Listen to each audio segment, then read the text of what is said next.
दोस्तों बहुत बहुत स्वागत है आप सभी का हमारे इस YouTube चैनल में। दोस्तों इस चैनल पर अब तक के सबसे बड़ी खबरों की अपडेट्स आपको मिलती हैं, इसलिए आप रेड बटन दबाकर आप चैनल को सब्सक्राइब कर लें और बेल आइकन को भी जरूर दबा दें, जिससे कि आपसे किसी भी तरह की न्यूज मिस ना हो। तो दोस्तों बढ़ते हैं आज की पहली बड़ी खबर की ओर। जी हाँ दोस्तों, अगली बड़ी खबर है कि देश और संस्कृति की बात करने वाली बीजेपी के युग पुरुष आडवाणी का छलका दर्द। जी हाँ दोस्तों, देश और संस्कृति की बात करने वाली बीजेपी के युग पुरुष आडवाणी का दर्द छलक गया। बीजेपी के वरिष्ठ नेता लाल कृष्ण आडवाणी ने एक ब्लॉग लिखकर मौजूदा बीजेपी के तौर तरीके पर सवाल उठाए। लाल कृष्ण आडवाणी ने कहा कि बीजेपी ने शुरू से ही राजनीतिक विरोधियों को दुश्मन नहीं माना है, जो हमसे राजनीतिक तौर पर सहमत नहीं है। इन्हें देश विरोधी नहीं कहा। उन्होंने आगे लिखा, पार्टी नागरिकों के व्यक्तिगत और राजनीति पसंद की स्वतंत्रता के पक्ष में रही है। जी दोस्तों, लाल कृष्ण आडवाणी ने अपने ब्लॉग में बीजेपी के मौजूदा तौर तरीकों पर भी सवालिया निशान लगाया है। उन्होंने कहा कि राष्ट्र सबसे पहले, फिर दल और अंत में मैं के शीर्षक वाले इस ब्लॉग में आडवाणी ने 6 अप्रैल को बीजेपी के स्थापना दिवस का हवाला देते हुए याद दिलाया वो भारतीय संघ और भारतीय जनता पार्टी दोनों के संस्थापक सदस्य हैं और लगभग पिछले 70 साल से देश की सेवा कर रहे हैं। अपने ब्लॉग में उन्होंने 6 बार उन्हें जिताने वाली गांधीनगर की जनता का भी शुक्रिया अदा किया है। पूर्व उप प्रधानमंत्री ने कहा कि राजनीति एवं चुनावी फंडिंग की में पारदर्शिता सहित चुनाव सुधार, भ्रष्टाचार मुक्त राजनीति के लिए उनकी पार्टी की एक अन्य प्राथमिकता रही है। उन्होंने कहा, संक्षेप में पार्टी के भीतर और बाहर सत्य, निष्ठा और लोकतंत्र के 3 स्तंभ संघर्ष से मेरी पार्टी के उद्रोह के मार्गदर्शक रहे हैं। इन मूल्यों का सार सांस्कृतिक राष्ट्रवाद और सुराज में निहित है, जिस पर मेरी पार्टी अड़िग रही है। दोस्तों, आडवाणी ने कहा कि आपातकाल के खिलाफ अभूतपूर्व संघर्ष इन मूल्यों का प्रतीक रहे हैं। उन्होंने कहा कि उनकी इच्छा है कि सब समग्र रूप से भारत के लोकतांत्रिक ढांचे को मजबूती प्रदान करें। आडवाणी ने 2015 के बाद पहली बार अपने ब्लॉग पर कोई पोस्ट डाली है। बड़ी खबर है कि पाकिस्तान की आर्थिक वृद्धि पर लगेगा ब्रेक, भारत भी देगा तगड़ी चोट। जी हाँ दोस्तों, आने वाले दिनों में पाकिस्तान की वृद्धि दर रुक सकती है। एशियाई विकास बैंक ADB के अनुसार पाकिस्तान की वृद्धि दर वित्त वर्ष 2018 में 5.2% से गिरकर 2019 में 3.9% पर आ जाने की आशंका है। ADB का कहना है कि जब तक बड़े पैमाने पर वित्तीय असंतुलन को कम नहीं किया जाता है, तब तक वृद्धि के लिए परिदृश्य सुस्त बना रहेगा। इसके साथ ही ऊंची मुद्रास्फीति रहेगा और मुद्रा पर दबाव कायम रहेगा। जी हाँ दोस्तों, ADB के अनुसार पाकिस्तान को थोड़ा बहुत विदेशी मुद्रा भंडार भी बनाए रखने के लिए बड़ी मात्रा में बाहरी सहायता की आवश्यकता होगी। रिपोर्ट में बताया गया है कि पाकिस्तान के कृषि क्षेत्र में सुधार हुआ है, किंतु इसके बाद भी 2018 में पाकिस्तान की आर्थिक वृद्धि दर धीमी पड़ गई है। ADB ने कहा है कि 2020 में भी राजकोषीय मजबूती और अनुशासन जारी रहने के कारण पाकिस्तान की आर्थिक वृद्धि दर गिरकर मात्र 3.6% रह जाने की संभावना है। जी हाँ दोस्तों, अगली बड़ी खबर है कि वायु प्रदूषण की वजह से हिंदुस्तान में हुई 12 लाख लोगों की मौत। जी हाँ दोस्तों, हिंदुस्तान में बीते वर्ष करीब 12 लाख लोगों की मौत वायु प्रदूषण की वजह से हुई है।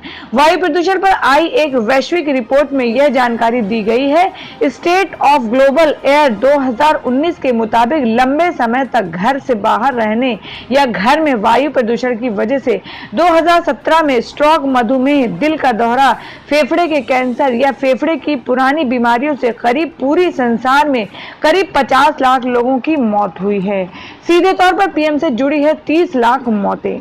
रिपोर्ट में बताया गया है कि इनमें से 30 लाख मौतें सीधे तौर पर PM 2.5 से जुड़ी है। इनमें से करीब आधे लोगों की मौत हिंदुस्तान और चाइना में हुई है। वर्ष 2017 में इन दोनों राष्ट्रों में 12-12 लाख लोगों की मौत इस वजह से हुई है। अमेरिका की हेल्थ इफेक्ट्स इंस्टीट्यूट HEI ने यह रिपोर्ट बुधवार को जारी की।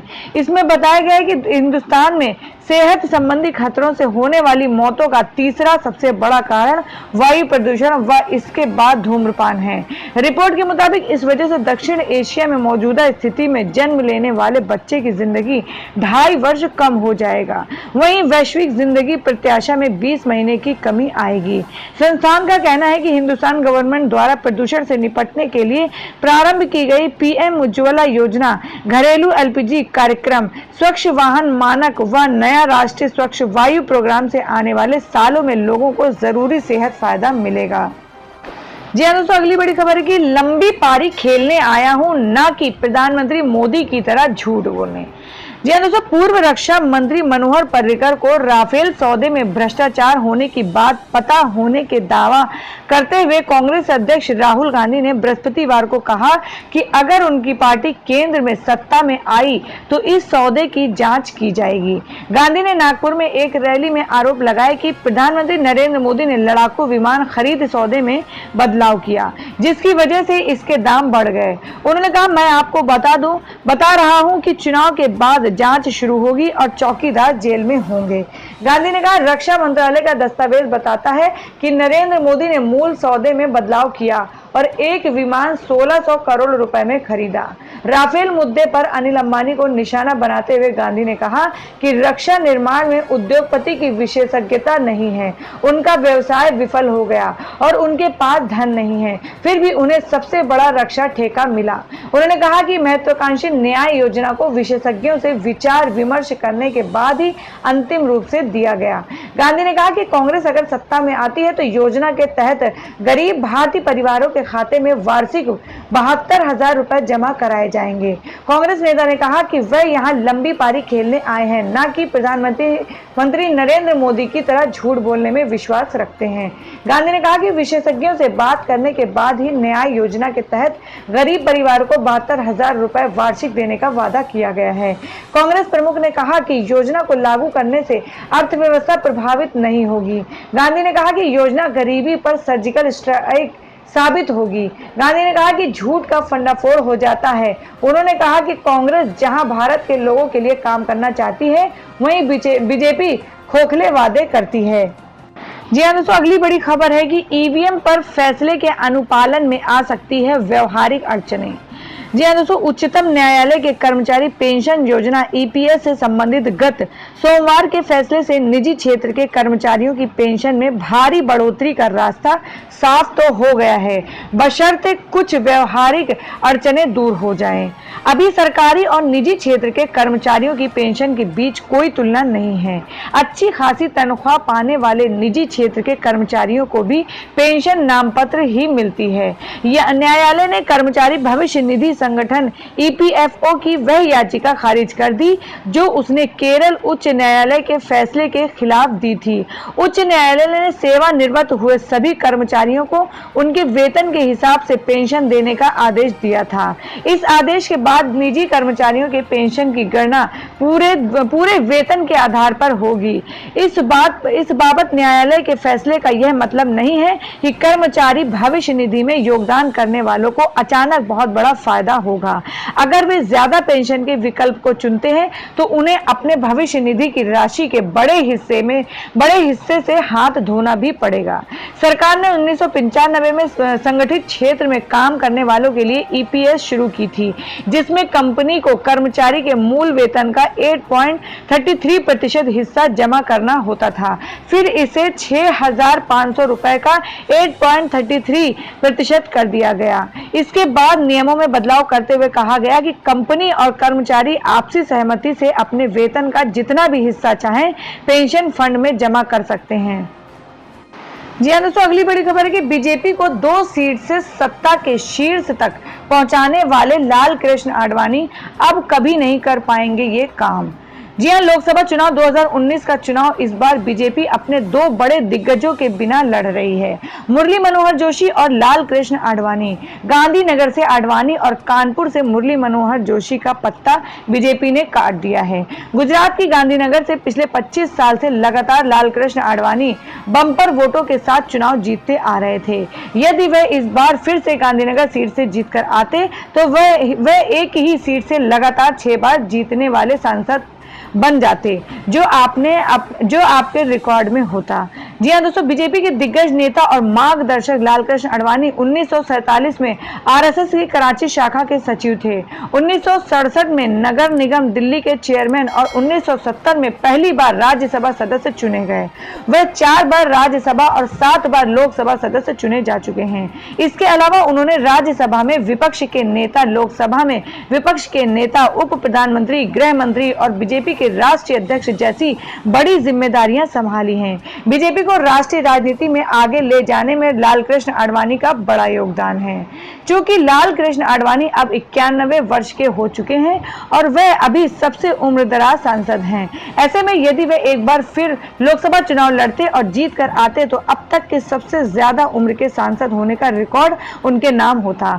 इससे पहले जनता दल यूनाइटेड के नेता राम सुंदर दास, जो कि हाजीपुर लोकसभा सीट से सांसद थे, उन्हें सबसे उम्रदराज सांसद होने का खिताब हासिल था। वह आखिरी बार 88 वर्ष की उम्र में चुनाव लड़े थे और 93 वर्ष के होने तक सांसद रहे थे।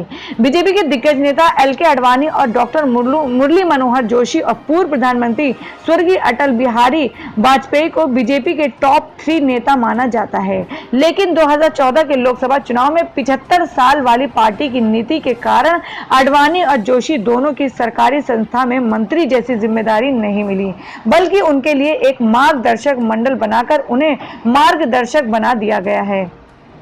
जी हाँ दोस्तों, अगली बड़ी खबर है कि अंतरिक्ष में सुरक्षा बलों की निगरानी क्षमता को बढ़ाने के लिए 5 सैन्य उपग्रह लॉन्च करेगा इसरो। जी हाँ दोस्तों, भारतीय अंतरिक्ष अनुसंधान परिषद यानी इसरो ने 2019 की शुरुआत रक्षा अनुसंधान एवं विकास संगठन DRDO के 2 सर्विलांस सैटेलाइट्स को अंतरिक्ष में भेजकर की है, जिसमें से एक को A-सैट मिसाइल को लक्षित करने के उद्देश्य से भेजा गया था। इस साल इसरो अंतरिक्ष से सुरक्षा बलों की निगरानी क्षमता को बढ़ाने के लिए 5 सैन्य उपग्रह एडवांस्ड मिलिट्री सैटेलाइट्स लॉन्च करेगा। सूत्रों से प्राप्त जानकारी के अनुसार इसका उद्देश्य अंतरिक्ष में देश की सामरिक संपदा को मजबूती प्रदान करना भी है। इसरो इस साल 4 रिसैट सैटेलाइट्स और 1 एडवांस कॉर्टोसैट 3 सैटेलाइट लॉन्च करेगा। बता दें कि पाक अधिकृत कश्मीर में 2016 में की गई सर्जिकल स्ट्राइक और इस साल बालाकोट में आतंकी ठिकानों पर की गई सर्जिकल स्ट्राइक के लिए पुरानी रिसैट सीरीज की सैटेलाइट द्वारा भेजी गई तस्वीरों का ही इस्तेमाल हुआ था। जानकारी के लिए बता दें कि इसरो अपने काम में देश की सुरक्षा को भी ध्यान में रख रहा है। पहले यह साल में यह 1-2 सैन्य उपग्रह ही भेजता था, लेकिन अब इसने पाकिस्तान के साथ बढ़ते तनाव और हिंद महासागर में चीन की बढ़ती गतिविधियों के मद्देनजर अपना नजरिया बदल दिया है। अब अंतरिक्ष में भारत को मजबूती दिलाने पर इसरो का ध्यान है। जी हाँ दोस्तों, अगली बड़ी खबर है कि प्रियंका गांधी ने हाथ में उठा लिए रोड शो में घायल पत्रकार के जूते। जी हाँ दोस्तों, केरल के वायनाड में गुरुवार को नामांकन करने के बाद कांग्रेस अध्यक्ष राहुल गांधी ने जोरदार रोड शो किया। रोड शो में उनके साथ बहन प्रियंका गांधी व पार्टी के तमाम वरिष्ठ नेता थे। बताया जा रहा है कि इस कार्यक्रम में इतनी भीड़ थी कि भगदड़ मच गई, जिसमें कई पत्रकार भी गिरकर घायल हो गए। वहीं राहुल गांधी की नजर जैसे ही एक घायल पत्रकार पर पड़ी तो वो तुरंत उसके साथ पहुंच गए और उसे संभालने में जुट गए। इस दौरान कांग्रेस महासचिव प्रियंका गांधी व अन्य नेता भी वहां पहुंच गए। राहुल गांधी उसे उठाकर गाड़ी पर बैठाने लगे। इसी बीच प्रियंका गांधी ने घायल पत्रकार के जूते अपने हाथों में उठा लिए। ये करके उन्होंने वहां मौजूद हजारों लोगों को दिल जीत लिया। लोग प्रियंका की तारीफ करते नजर आए कि इतनी बड़ी पार्टी की नेता होने के बाद भी उन्होंने पत्रकार के जूते हाथों में उठा लिए। बता दें कि ये कोई पहली घटना नहीं है जब उन्होंने अपने रैली या कार्यक्रम के दौरान घायल पत्रकार की मदद के लिए दौड़कर नहीं पहुंचे हों। इससे पहले 27 मार्च को दिल्ली एक पत्रकार सड़क हादसे में घायल हो गए। राहुल गांधी की नजर उस पर पड़ी तो वो तुरंत उसके पास पहुंचे और अपनी गाड़ी से उसे एम्स अस्पताल तक ले गए। जी हाँ दोस्तों, अगली बड़ी खबर है कि जीते तो चुनाव आयोग को जेल में डालेंगे।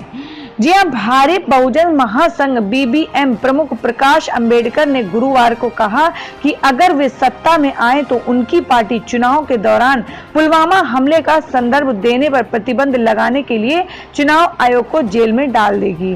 भारतीय संविधान के जनक भीमराव अंबेडकर के परपोते अंबेडकर ने कहा, सशस्त्र बलों का बलिदान दिया जा रहा है और चुनाव आयोग कह रहा है कि हम पुलवामा हमले के बारे में बोल नहीं सकते, लेकिन हम इसके बारे में बोलेंगे क्योंकि संविधान हमें स्वतंत्रता मुहैया कराता है। उन्होंने कहा, चुनाव आयोग भाजपा के हाथों की कठपुतली बन गया है। अगर हमारी सरकार सत्ता में आएगी तो हम तब तक शांत नहीं बैठेंगे जब तक चुनाव आयोग को कम से कम 2 दिनों के लिए जेल के अंदर न भेज दे। उन्होंने पूछा कि क्या देश एक गैर जिम्मेदार प्रधानमंत्री को फिर से वोट देगा जो पुलवामा में 40 निर्दोष सीआरपीएफ जवानों की हत्या को नहीं रोक सका। अंबेडकर यवतमाल संसदीय क्षेत्र में वंचित बहुजन अघाड़ी के उम्मीदवार प्रवीण पवार के लिए प्रचार कर रहे थे। जी हां दोस्तों, अभी एक और बड़ी खबर आ रही है कि सोनाली ने बताई उस पल की एक बात। कहा, मैं अपने बालों से हमेशा के लिए दूर जाना चाहती हूँ। जी हां दोस्तों, जब सोनाली बोली, जब मैंने अपने सारे बाल कटवा लिए थे, मेरे दोस्तों ने मेरे बाल को अपने पास रखने की बात कही थी। शायद वह ऐसा इसलिए कह रहे थे क्योंकि उन्हें मेरे बालों से लगाव था, लेकिन मैं उन बालों से छुटकारा पाना चाहती थी क्योंकि वो बाल मेरे नहीं थे। मैं उनसे दूर चले जाना चाहती थी। हालांकि छोटे बालों में एडजस्ट होने में मुझे थोड़ा वक्त लगा, लेकिन वक्त के साथ सब कुछ सही हो गया। फिर मैंने कभी पीछे कर नहीं देखा। काफी वक्त हो गए थे मैंने अपने बालों को ट्रिम नहीं किया था। फिर बाजार इंडिया के शूट के वक्त मिकी कॉन्ट्रैक्टर ने मुझसे बालों को ट्रिम करने के बारे में कहा। इससे पहले मैं कुछ कहती, उससे पहले ही मेरे बालों को ट्रिम करना शुरू कर दिया था। मैंने अपने आप को स्माइल करने से नहीं रोक पा रही थी। मैंने सोचा नहीं था कि मेरे साथ ऐसा भी कोई पल आएगा।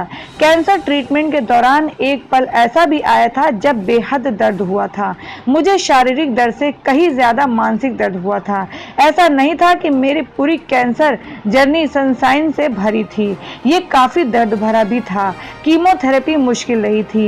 ये सबसे ज्यादा मुश्किल सर्जरी थी। डॉक्टर ने मुझे बताया कि मेरा शरीर कैंसर से भर चुका है, मतलब पूरे शरीर में कैंसर फैल चुका है, इसलिए उन्हें सर्जरी करनी पड़ी। सर्जरी से पहले मैं बहुत डरी हुई थी। सोनाली बेंद्रे को पिछले साल कैंसर डिटेक्ट हुआ था, जिसके बाद से उन्हें न्यूयॉर्क में अपना इलाज कराया था। सोनाली ने हमेशा से ही अपने फैंस के बीच कैंसर ट्रीटमेंट की तस्वीरें शेयर की हैं। उन्होंने हाल ही में इंटरव्यू में ये बताया कि अपने बालों को खोने के बाद वे जीवन में आगे बढ़ गई थीं। ये काफी मुश्किल था लेकिन नामुमकिन नहीं था। जी हां दोस्तों, अभी एक और बड़ी खबर आ रही है कि नई तस्वीर में कमजोर लग रहे हैं ऋषि कपूर। जी हां, अमेरिका से आई एक तस्वीर ने ऋषि कपूर के फैंस को मायूस कर दिया है। ऋषि कपूर की पत्नी नीतू सिंह कपूर ने सोशल मीडिया पर एक नई तस्वीर शेयर की है, जिसमें वे रणबीर और ऋषि कपूर के साथ खड़े नजर आ रहे हैं। इस फोटो में ऋषि कपूर बहुत दुबले नजर आ रहे हैं। इस फोटो को देखकर कहा जा सकता है कि जब से ऋषि कपूर इलाज के लिए अमेरिका गए हैं, ये उनकी सबसे कमजोर तस्वीर है। इस तस्वीर में ऋषि कपूर के दाईं आंख के नीचे का काफी हिस्सा काला नजर आ रहा है और पूरे चेहरे पर मुस्कान के साथ एक कमजोरी का एहसास होता है। इससे पहले नीतू ने अपने पति की अमेरिका से तमाम तस्वीरें शेयर की, जिनमें ऋषि कपूर हंसते हुए खिलखिलाते हुए नजर आ रहे थे। पिछले साल सितंबर में ऋषि कपूर का अमेरिका में इलाज चल रहा है। हालांकि आधिकारिक तौर पर यह नहीं बताया गया है कि ऋषि कपूर किस बीमारी का इलाज करा रहे हैं। चर्चा है कि वहां उनका कैंसर का इलाज हो रहा है। बीच में ऋषि कपूर के भारत लौटने को लेकर भी चर्चाएं हो रही थीं, जो गलत साबित हुई। इन चर्चाओं में कहा गया था कि अपने बेटे रणबीर और आलिया भट्ट की शादी में शामिल होने के लिए ऋषि कपूर मुंबई लौट रहे हैं, लेकिन कपूर परिवार ने इस चर्चा को खारिज करते हुए कहा कि फिलहाल रणबीर आलिया की शादी की कोई योजना नहीं है।